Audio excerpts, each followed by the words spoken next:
Dear viewers, শিমুলস টিউটোরিয়ালে আপনাকে সদর সম্ভাষণ। শিমুলস টিউটোরিয়ালের আজকের ভিডিওর আলোচনার বিষয় এসএসসি 2025 সালের কুমিল্লা বোর্ডের পদার্থবিজ্ঞান প্রশ্নের সৃজনশীল অংশের সমাধান। তো এই হচ্ছে আমাদের পদার্থবিজ্ঞান সৃজনশীল প্রশ্নটি এবং এর সমাধান পাশে দেওয়া আছে। তো আমরা এখন এই বিষয়ে বিস্তারিত আলোচনা করব। 1 নম্বর প্রশ্নে দেওয়া ছিল একটি বক্স এবং এই বক্সে কি সময় আর ব্যাগের কিছু তথ্য দেওয়া ছিল। এখান থেকে আমাদের গ নাম্বার প্রশ্নে বলা হয়েছে 40 সেকেন্ডে গাড়িটির মোট অতিক্রান্ত দূরত্ব নির্ণয় করো। তো আমরা 40 সেকেন্ডে গাড়িটির মোট অতিক্রান্ত দূরত্ব এই যে এইভাবে নির্ণয় করেছি। এখন যদি আমরা একটু এক্সপ্লেন করি বিষয়টা, আমরা দেখি প্রথম 20 সেকেন্ডে গাড়িটির বেগ বৃদ্ধি পাচ্ছে, সুতরাং এই জায়গায় গাড়ির আদি বেগ প্রথম 20 সেকেন্ডের জন্য এবং এই 20 সেকেন্ডের সময় গাড়িটির শেষ বেগ। তো এখানে আদি বেগ এবং শেষ বেগ আছে। আমরা প্রথম 20 সেকেন্ডের জন্য হিসাব করে নিলাম গাড়িটি মোট 80 মিটার দূরত্ব অতিক্রম করে। যে গাড়িটির প্রথম 0 থেকে 20 সেকেন্ড অর্থাৎ 20 সেকেন্ডে সমতরণে চলে, এক্ষেত্রে 20 সেকেন্ডে অতিক্রান্ত দূরত্ব হবে 80 মিটার। এবং পরবর্তীতে আমরা লক্ষ্য করলে দেখতে পাচ্ছি 25 থেকে 35 অর্থাৎ এই 20 থেকে 30 অর্থাৎ এই 10 সেকেন্ড, এই 10 সেকেন্ড গাড়িটি সমবেগে চলে। এই কারণে আমাদের পরবর্তী অংশে লেখা আছে পরবর্তী 10 সেকেন্ড গাড়িটি সমবেগে চলে। এক্ষেত্রে আমরা সমবেগের সূত্র জানি S = V × T। তো আমরা এখান থেকে পেলাম 80 মিটার। এবং শেষ যে অংশ, এখানে গাড়িটার বেগ সময়ের সাথে সাথে কি করছে, হ্রাস পাচ্ছে অর্থাৎ কমে যাচ্ছে। তার মানে এই জায়গায়ও আমাদের আদি বেগ আছে এবং শেষ বেগ আছে। তো এখানেও আমরা হিসাব করলে দূরত্ব পাই কত, 60 মিটার। তাহলে এই তিনটা দূরত্ব যদি আমরা একত্র করি, এটুকু পর্যন্ত একটা দূরত্ব, এটুকু পর্যন্ত একটা দূরত্ব এবং এটুকু পর্যন্ত একটা দূরত্ব, তিনটা দূরত্ব যোগ করলে কিন্তু আমরা 40 সেকেন্ডের অতিক্রান্ত দূরত্ব পেয়ে যাব। তো এখানে 40 সেকেন্ডের মোট অতিক্রান্ত দূরত্ব হচ্ছে S1 যোগ S2 যোগ S3। এই তিনটা ভাবে এসটা বের করে নিয়েছি। এখান থেকে আমরা পাই কত, দূরত্ব মোট হচ্ছে 220 মিটার। তার পরবর্তীতে ঘ নাম্বার প্রশ্নে বলা আছে গাড়িটির বেগ সময় লেখচিত্র একে এর বিভিন্ন অংশের গতির প্রকৃতি বিশ্লেষণ করো। বিভিন্ন অংশে কি গতির প্রকৃতি বিশ্লেষণ করো। তো আমরা এই যে এখানে এই বরাবর বেগ এবং এই বরাবর সময় দিয়ে আমরা বেগ আর সময় লেখচিত্র অঙ্কন করেছি। এখান থেকে আমরা বিভিন্ন তথ্য দিয়েছি গতি সংক্রান্ত, যেমন ও এ পথে, এই ও এ পথে আমরা দেখতে পাচ্ছি গাড়িটির বেগ বৃদ্ধি পাচ্ছে, তার মানে ত্বরণ আছে। তো আমরা ও এ পথের জন্য ত্বরণ বের করে নিয়েছি। এখান থেকে আমরা পেলাম 0.4 মিটার/সেকেন্ড² ত্বরণ। এবং পরবর্তীতে এই যে এবি পথটা, এবি পথে গাড়িটির বেগ শুরুতে যত ছিল শেষে তত, তার মানে এই পথে গাড়িটি সমবেগে চলে।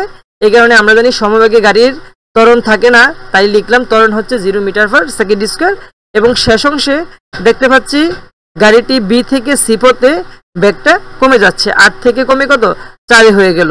তার মানে কি এই পথে গাড়িটির মন্দন আছে। তো আমরা মন্দন বের করে পেলাম -0.4 মিটার/সেকেন্ড²। এই ছিল 1 নং প্রশ্নের সমাধান। পরবর্তীতে আমরা যদি 3 নং প্রশ্নটি দেখি, 3 নং প্রশ্নে এই যে দৃশ্যকল্প 1 এবং দৃশ্যকল্প 2 দিয়ে দুইটি উদ্দীপক দেওয়া ছিল। তো এই উদ্দীপক থেকে গ নাম্বার প্রশ্নে বলা হয়েছে দৃশ্যকল্প 2 এর লেখচিত্র অনুসারে গাড়িটির অতিক্রান্ত দূরত্ব নির্ণয় করো। এই যে 2 নাম্বার দৃশ্যকল্প, এটা থেকে গাড়ির অতিক্রান্ত দূরত্ব। তো আমরা যদি এটুকু লক্ষ্য করি, এই জায়গায় গাড়িটির আদি বেগ আছে এবং শেষ বেগ আছে এবং মধ্যবর্তী সময়টাও আছে। তো আমরা এটুকু দূরত্ব আলাদা বের করে নিয়েছি। পরবর্তীতে এটুকু দূরত্ব আলাদা বের করে নিয়েছি, এই জায়গাটা সমবেগে চলে। এবং এটুকু দূরত্ব আলাদা বের করে নিয়েছি, এই জায়গাটা সমত্বরণে চলে। এবং এটুকু দূরত্ব আলাদাভাবে বের করে নিয়েছি, অর্থাৎ গাড়িটা 4টা অংশের দূরত্ব আলাদা আলাদা বের করে নিয়ে আমরা পরবর্তীতে যোগ করে দিয়েছি। এই যে প্রথম 8 সেকেন্ডের জন্য এভাবে হিসেব করলাম, পরবর্তী কত 4 সেকেন্ড 7 সেকেন্ডের জন্য এভাবে হিসেব করলাম, যেহেতু পরবর্তী 4 সেকেন্ড সমবেগে চলে। তো এবং এর পরবর্তী 4 সেকেন্ডের জন্য আমরা এভাবে হিসেব করলাম। এবং সর্বশেষ যে 2 সেকেন্ড অর্থাৎ এই যে এই জায়গাটা 16 থেকে 18 2 সেকেন্ড আমরা হিসেব করে পেলাম 16 মিটার। তো 4টা দূরত্ব যোগ করলে আমরা মোট দূরত্ব পাবো। আমরা 4টা দূরত্ব যোগ করে পাই মোট 104 মিটার। তার মানে গ নাম্বার প্রশ্নের উত্তর হচ্ছে 104। এর পরবর্তীতে ঘ নাম্বার প্রশ্নে বলা হয়েছিল যে দৃশ্যকল্প 1 নং এর আলোকে সংঘর্ষের পূর্বে এবং পরে গাড়ি দুটির শক্তি সংরক্ষণশীলতার নীতি মেনে চলে কিনা তার বিশ্লেষণ করতে আমরা বা বিশ্লেষণপূর্বক মতামত দাও। তো এখন শক্তির সংরক্ষণশীলতা বলতে এখানে গতিশক্তির সংরক্ষণশীলতার নীতি বুঝিয়েছে। তো এখন আমরা দুটি অংশের সংঘর্ষের আগে এবং সংঘর্ষের পরে এই দুই জায়গা থেকে আমরা গতিশক্তি বের করলাম। তো সংঘর্ষের পূর্বে গাড়ি দুটির গতিশক্তি, তো আমরা গতিশক্তি সূত্র half of M V square, এখান থেকে যদি আমরা হাফ কমন নেই তাহলে সূত্রটা এরকম থাকে, এইটার জন্য সূত্র এটুকু ছিল আর এটার জন্য সূত্র এটুকু, আর দুইটার সামনে হাফ ছিল, এখানে হাফটা আমাদের কমন চলে গেছে। তো এখান থেকে শুধুমাত্র সংঘর্ষের আগে আমরা যে তথ্যগুলো ছিল মানগুলো বসিয়ে দিয়েছি।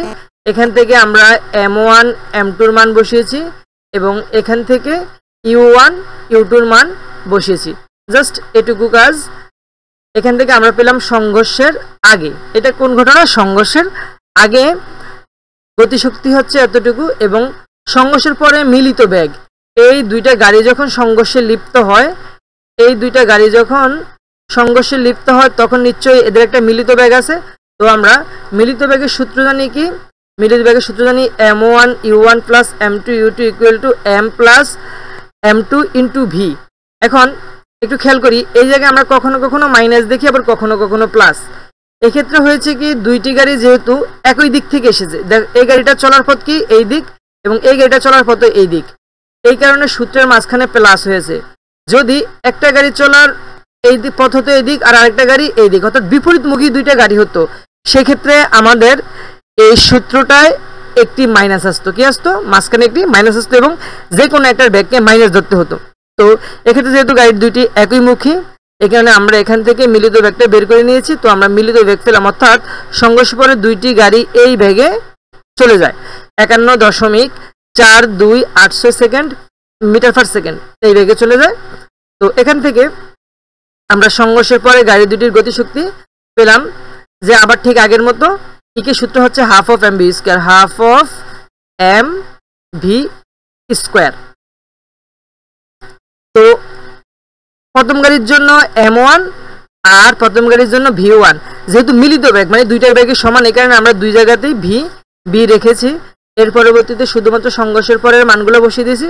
তো এখান থেকে আমরা পেলাম যে ইকে প্রাইম যেটা, অর্থাৎ সংঘর্ষের পরে যে গতিশক্তিটা আর সংঘর্ষের আগে যে গতিশক্তিটা, দুইটা গতিশক্তির মানের কোনো মিল নেই।